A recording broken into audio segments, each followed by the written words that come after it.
mislim da ste me uvrstili na neki način među ove velikane makedonskog teatra. Ja ih poštujem već desetljećima, divim se njihovom teatarskom umijeću i tako dalje. Nikad nisam očekivao da bi se mi moglo nešto takvo dogoditi. I prekrasno.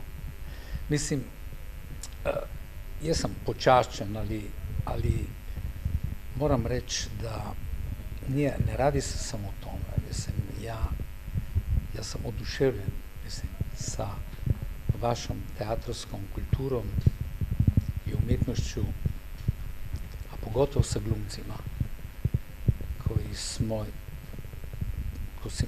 koje sam pratio desetljećima i se učio od njih. Što znači vam najbolje? Pa dobro, kažem, to je nešto strašno veliko, da kažem, u našem životu, mislim, kao i u Sloveniji, su ove najveće nagrade, mislim, kao kod nas, ne, to znači, to se uvrštava, to nije samo neka nagrada, nego to je zaista čast nama, ne. I moram reći,